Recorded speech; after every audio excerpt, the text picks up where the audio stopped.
ಜನ, ಕನಿಷ್ಠ 10 ಲಕ್ಷ ಜನ ಸೇರ್ತಾರೆ. ಸರ್ ಇದು BJPಗೆ ಒಂದು ದೊಡ್ಡ ಬೂಸ್ಟ್ ಅಥವಾ ವಿಜೇಂದ್ರಗೆ ಬೂಸ್ಟ್ ಆಗುವಂಥದ್ದು ಅಭಿಮಾನ, ಯಾಕಂದರೆ ಆ ಥರ ಚರ್ಚೆಗಳು ಆಗ್ತಾ ಇದ್ದಾವೆ. ಚುನಾವಣೆ 6 ತಿಂಗಳಿದ್ದಾಗೆ ಈ ಕಾರ್ಯಕ್ರಮ ಆಯೋಜನೆ ಮಾಡಿದ್ದಿದ್ರೆ ಇದಕ್ಕೆ BJPಗೆ ಬೂಸ್ಟ್ ಆಗ್ತದೋ ಅಥವಾ ವಿಜೇಂದ್ರಗೆ ಬೂಸ್ಟ್ ಆಗ್ತದೋ ಈ ಪ್ರಶ್ನೆ ಕೇಳಿದ್ರೆ ಸರಿ ಇರ್ತಾ. ಇವಾಗ ಯಾವುದೂ ಚುನಾವಣೆಗಳು ಇಲ್ಲ, ಬೇರೆ ಯಾವುದೂ ಕಾರ್ಯಕ್ರಮಗಳು ಕೂಡ ಇಲ್ಲ. ಆದರೆ ನಮ್ಮೆಲ್ಲರ ಹಿರಿಯರ ಒಂದು ಅಪೇಕ್ಷೆ ಇತ್ತು. ರಾಜ್ಯದಲ್ಲಿ ಅನೇಕ ಜನ ಮುಖ್ಯಮಂತ್ರಿಗಳು ಆಗಿ ಹೋಗಿದ್ದಾರೆ. ಬಹುತೇಕರು ಅದೃಷ್ಟದ ಮುಖ್ಯಮಂತ್ರಿಗಳು ಬಹಳಷ್ಟು ಜನ ಇದ್ದಾರೆ. ಆದರೆ ಸನ್ಮಾನ್ಯ ಯಡಿಯೂರಪ್ಪನವರು ಅದೃಷ್ಟದ ಮುಖ್ಯಮಂತ್ರಿಗಳಲ್ಲ.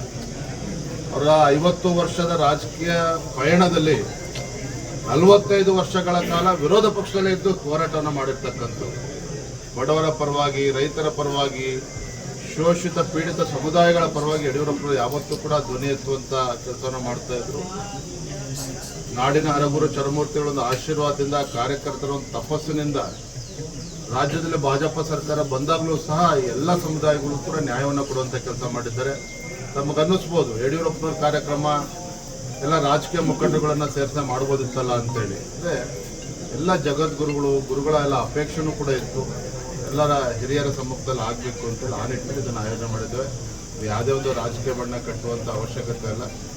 ಯಡಿಯೂರಪ್ಪನವರು ಅಂತ ಹೇಳಿದರೆ ಜನರಿಂದ, ಜನರಿಗಾಗಿ, ಜನರಿಗೋಸ್ಕರ ತಮ್ಮ ಜೀವನವನ್ನೇ ಮುಡುಪಾಗಿಟ್ಟಿದ್ದಂಥ ಒಬ್ಬ ಧೀಮಂತ ನಾಯಕ. ಅಂತ ನಾಯಕನ ಸಂಭ್ರಮೋತ್ಸವ ಕಾರ್ಯಕ್ರಮ ನಾವೆಲ್ಲರೂ ಕೂಡ ಬಹಳ ಸಂತೋಷದಿಂದ, ಉತ್ಸಾಹದಿಂದ ಆಯೋಜನೆ ಮಾಡಿದ್ದೀವಿ. ರಾಜಕಾರಣಿಗಳು ಒಂದು ಕಾರ್ಯಕ್ರಮ ಮಾಡೋದು ಇದೇ ಇರುತ್ತೆ. ಅಂದ್ರೆ ಈ ಕಾರ್ಯಕ್ರಮದಿಂದ ಏನು ಸಂದೇಶ ಹೋಗ್ಬೇಕು? ಕಾರ್ಯಕ್ರಮ ಆದ್ಮೇಲೆ ಗೊತ್ತಾಗುತ್ತೆ.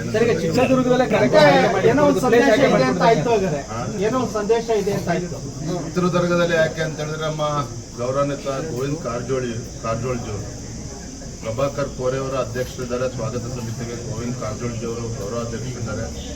ಶ್ರೀರಾಮುಲು ಅವರು, ನಮ್ಮ ಕೋಟಾ ಶ್ರೀನಿವಾಸ ಪೂಜಾರಿ ಅವರು ಕೂಡ ಸಮಿತಿಯಲ್ಲಿದ್ದಾರೆ. ಕಾರಜೋಳಜಿಯವರ ಅಪೇಕ್ಷೆ, ಅವರು ಚಿತ್ರದುರ್ಗ ಸಂಸದರಾಗಿರೋ ಕಾರಣ ಮತ್ತು ಎಲ್ಲರೂ ಕೂಡ ಬರೋದಕ್ಕೆ ಅನುಕೂಲನೂ ಕೂಡ ಆಗುತ್ತೆ. ಹಾಗಾಗಿ ಕೋಟೆನಾಡಿನಲ್ಲಿ ಕಾರ್ಯಕ್ರಮ. ಯಾಕಂದರೆ ರಾಜಕಾರಣದಲ್ಲಿ ಆ ಕಡೆ ಭಾಗನ ಅದೇನೋ ದೈವ ಮೂಲೆ ಅವೇನೇನೋ ಅಂತೀರ ನೀವು ವಾಸ್ತು ಪ್ರಕಾರ, ಹಂಗಾಗಿ ಅದು ಲೆಕ್ಕ ಹಿಡ್ದಿದ್ದೀರಾ ಅಂತ.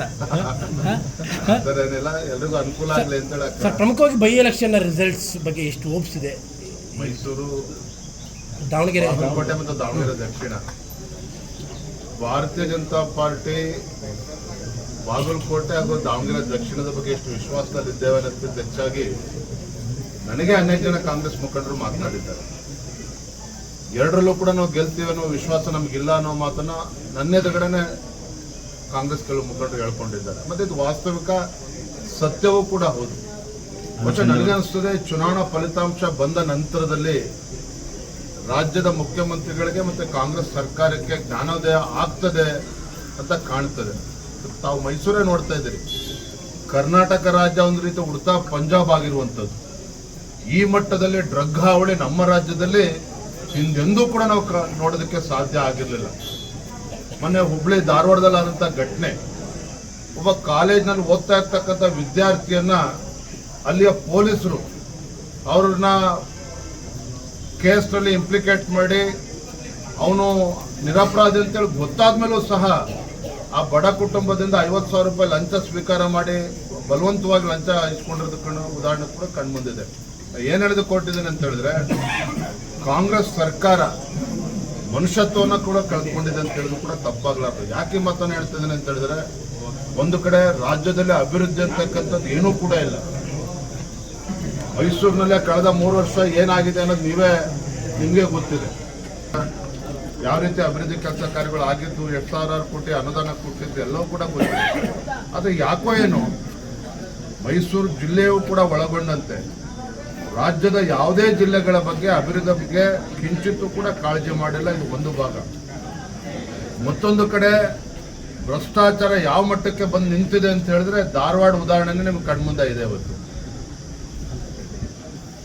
ಉತ್ತರ ಕರ್ನಾಟಕದಲ್ಲಿ ಒಬ್ಬ ದಲಿತ ಮಹಿಳೆ ಬರ್ಬರ ಹತ್ಯೆ ಆಯಿತು, ಅದ್ರ ಬಗ್ಗೆನೂ ಕೂಡ ತಲೆ ಕೆಡಿಸ್ಕೊಳ್ಳಿಲ್ಲ. ಆ ಕುಟುಂಬಕ್ಕೆ ಸಾಂತ್ವನ ಹೇಳ್ತಕ್ಕಂಥ ಧೈರ್ಯವನ್ನು ಇವರು ಆಡಳಿತ ಪಕ್ಷದವ್ರ ಕೈಯಲ್ಲಿ ಮಾಡೋದಕ್ಕಾಗಲೇ ಇಲ್ಲ. ಕೇವಲ ತಮ್ಮ ಕುರ್ಚಿಯನ್ನು ಉಳಿಸ್ಕೊಳ್ತಕ್ಕಂಥ ಒಂದು ಹಪಾಪಿ ಹೊತ್ತೇನಿದೆ. ದೆಹಲಿನಲ್ಲಿ ಸಿದ್ದರಾಮಯ್ಯನವರ ಬೆಂಬಲ ಇರ್ತಕ್ಕಂಥ ಶಾಸಕರುಗಳು ದಂಡಾಗಿ ಅಲ್ಲೂ ಕೂರ್ತಾ ಇದ್ದಾರೆ. ಅವ್ರು ಬಂದ ನಂತರದಲ್ಲಿ DK ಶಿವಕುಮಾರ್ನ ಬೆಂಬಲಿತ ಶಾಸಕರುಗಳು ಕೂಡ ಸಂದರ್ಭದಲ್ಲಿ ನಾನೊಬ್ಬ ರೈತ ನಾಯಕ ಯಡಿಯೂರಪ್ಪನವ್ರ ಮಗ ಆಗಿ ನನ್ನ ಕರ್ತವ್ಯ ಅಂತೇಳಿ ನಾನು ಕೂಡ ಅಲ್ಲಿ ಹೋಗಿ ಅಹೋರಾತ್ರಿಯಲ್ಲಿ ರೈತರ ಜೊತೆಲಿ ಕಬ್ಬು ಬೆಳೆಗಾರರ ಜೊತೆಲಿ ಹೋರಾಟದಲ್ಲಿ ಇಳಿದಂಥ ಪರಿಣಾಮವಾಗಿ ರಾಜ್ಯ ಸರ್ಕಾರವು ಕೂಡ ಅವತ್ತು ರೈತರ ಹೋರಾಟಕ್ಕೆ ಕಬ್ಬು ಬೆಳೆಗಾರರ ಹೋರಾಟಕ್ಕೆ ಅನಿವಾರ್ಯವಾಗಿ ಮಂಡಿ ಊರ್ತಕ್ಕಂಥ ಸಂದರ್ಭ ಸೃಷ್ಟಿಯಾಗಿರ್ತಕ್ಕಂಥದ್ದನ್ನು ಕೂಡ ಈ ಸಂದರ್ಭ ನೆನಪು ಮಾಡಿಕೊಡ್ತಾ ನಾನು ಪ್ರಾಮಾಣಿಕವಾಗಿ ಇವತ್ತು ತಮ್ಮೆಲ್ಲರೂ ಕೂಡ ತಮ್ಮ ಮುಖೇನ ಈ ನಾಡಿನ ರೈತರಿಗೆ ಒಂದು ಭರವಸೆನ ಕೊಡೋದಕ್ಕೆ ಇಚ್ಛೆಪಡ್ತೇನೆ. ಯಾವ ರೀತಿ ಸನ್ಮಾನ BS ಯಡಿಯೂರಪ್ಪನವರು ತಮ್ಮ ಜೀವನದುದ್ದಕ್ಕೂ ಸಹ ರೈತರ ಪರವಾಗಿ ಧ್ವನಿ ಎತ್ತುವ ಮೂಲಕ ರೈತರ ಸಂಕಷ್ಟಗಳಿಗೆ